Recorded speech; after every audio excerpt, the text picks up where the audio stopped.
What is up guys, Tom Wilkins here, and today I have a review on the brand new 2026 Diecast Salty.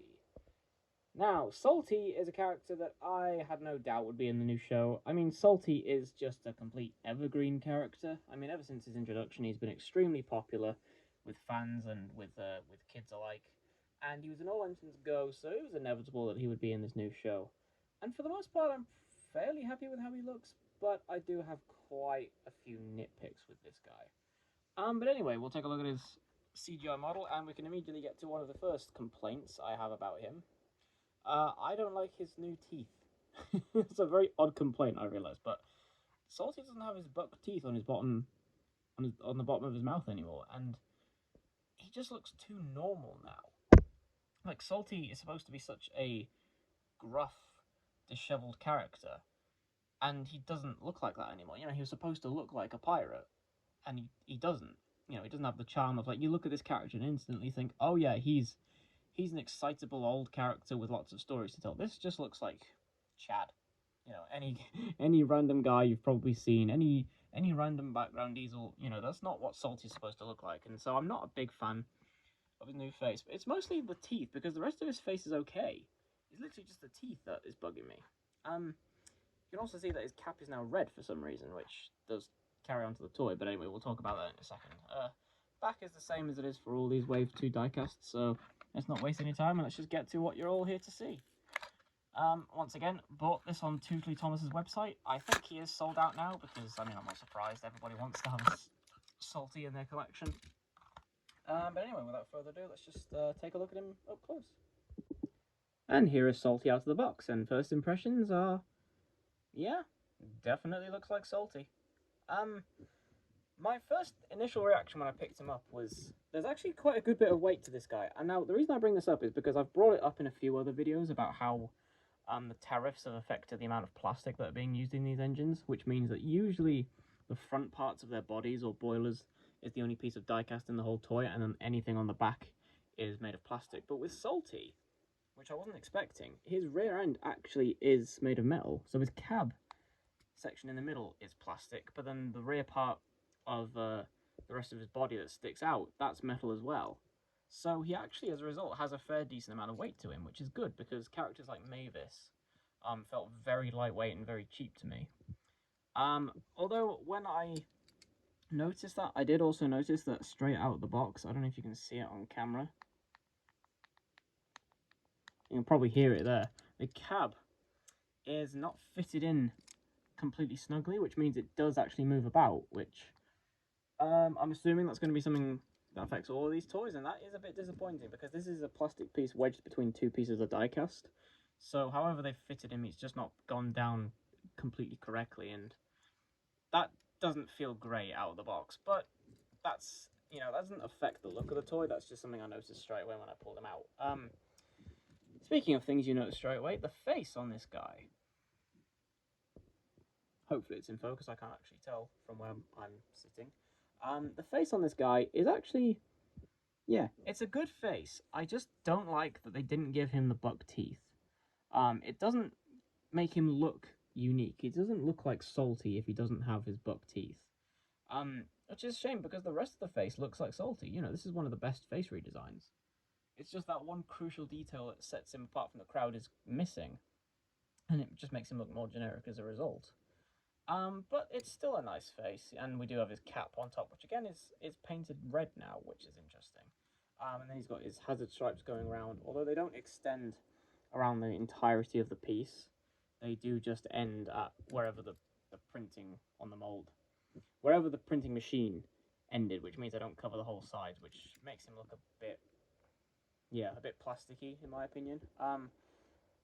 Something else I noticed straight away when this guy was first revealed was that this entire bottom piece that connects on his face and his front buffer beam seems to all be one piece, which covers the magnet. Because like I brought up in the Charlie review, her magnet was the only one in this entire range to be a colour other than grey or black, other than grey or red, excuse me. But Salty, I would have, you know, you would expect with this character that if his front was molded in yellow, it would have been a yellow magnet. But no, the magnet is actually part of the footplate and chassis mold that goes around the back, because his rear magnet is also grey, because that's not painted in his rear buffer beam. But they've covered this magnet piece with the front buffer beam piece, which means he actually has a grey magnet. And because they've done that, I actually think it looks quite good. I think it sets him apart from the rest in that his front end has kind of like a two-tone colour scheme going on. But it also does mean that, yes, Salty from the front does look really good. Most Salty toys, they either print the very front of the buffer beam in yellow. Some toys, like the 2019 Push Along, just had the whole footplate molded in yellow and it just looked really bad. Or the Take Along and early Take and Play one had the footplate molded in red, which I never liked even as a kid. So here they've actually come up with a fairly good compromise in getting the front end looking correct and making sure that the magnet doesn't stick out like a sore thumb, because it would have been yellow on the front, grey on the back, which would have been very odd, and they've obviously put quite a bit of thought into making sure that that doesn't happen.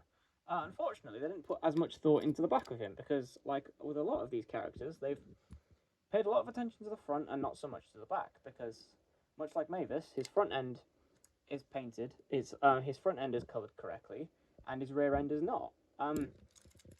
Which, again, frustrates me, because so far, this is the only toy that actually has the buffers printed out of the box. And yet, they haven't done that with any other characters in this range, and they haven't bothered to print the buffer beam on the back. So, you know, it's just the consistency in what's going on with the detail of this toy is really frustrating, but it means that Salty from the front does look very appropriate. You know, you've got his chevron stripe, his, will they be chevron stripes? I don't know. You've got his stripes going along the side, you've got his number, as it's always been. You don't have his name anymore, which is a shame, but, you know, such as, like, did he ever have a name? Oh, I can't remember. It's too late in the evening to remember. But basically, yeah, this does look like Salty until you get to the back, and then it just looks very bland, very generic. They have molded his lamp in, which quite a few of the engines in Wave 2 don't have rear molded lamps for some reason. Like Charlie didn't, Mavis didn't. I don't know if Whiff does or not. I think he does, but yeah, quite a few of the engines in this wave don't have the rear lamps molded in. He does, however, as well as his rear lamp, have his horn molded in on the top, but of course it's not painted, but it's there. And he has his little exhaust molded on the top there as well. So everything you would expect to be there is there. Something I am a big fan of that they've added to him.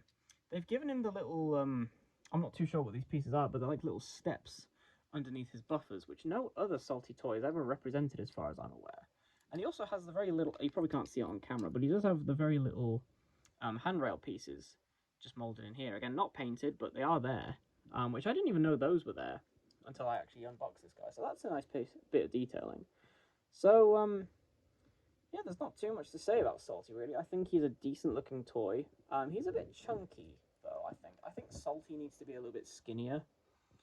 Because he's supposed to have, like, a really tall cab and a really skinny body. Like, if you look at his CGI art, you see, like, his body and his face is quite skinny, whereas they've made it more square here.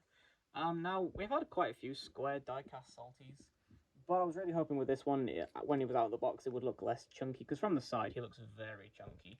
And from the front, he does look better, but, again, he's still a bit wide, in my opinion.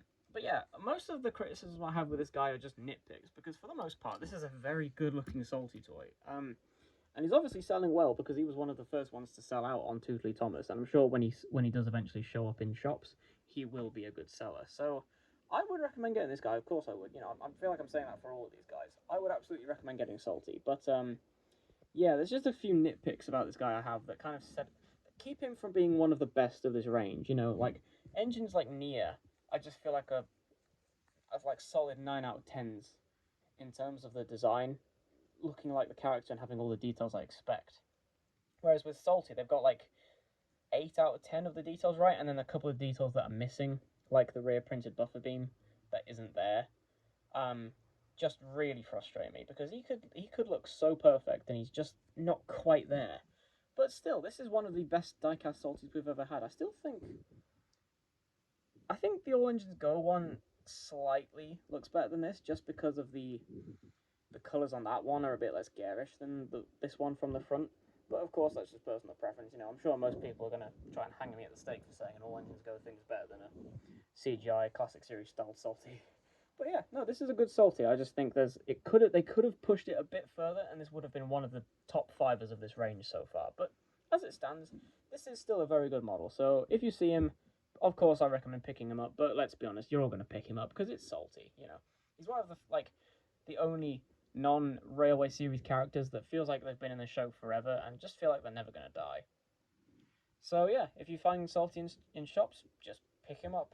They only get one in a case, so you better pick him up when you see him, because I bet this guy's going to be popular.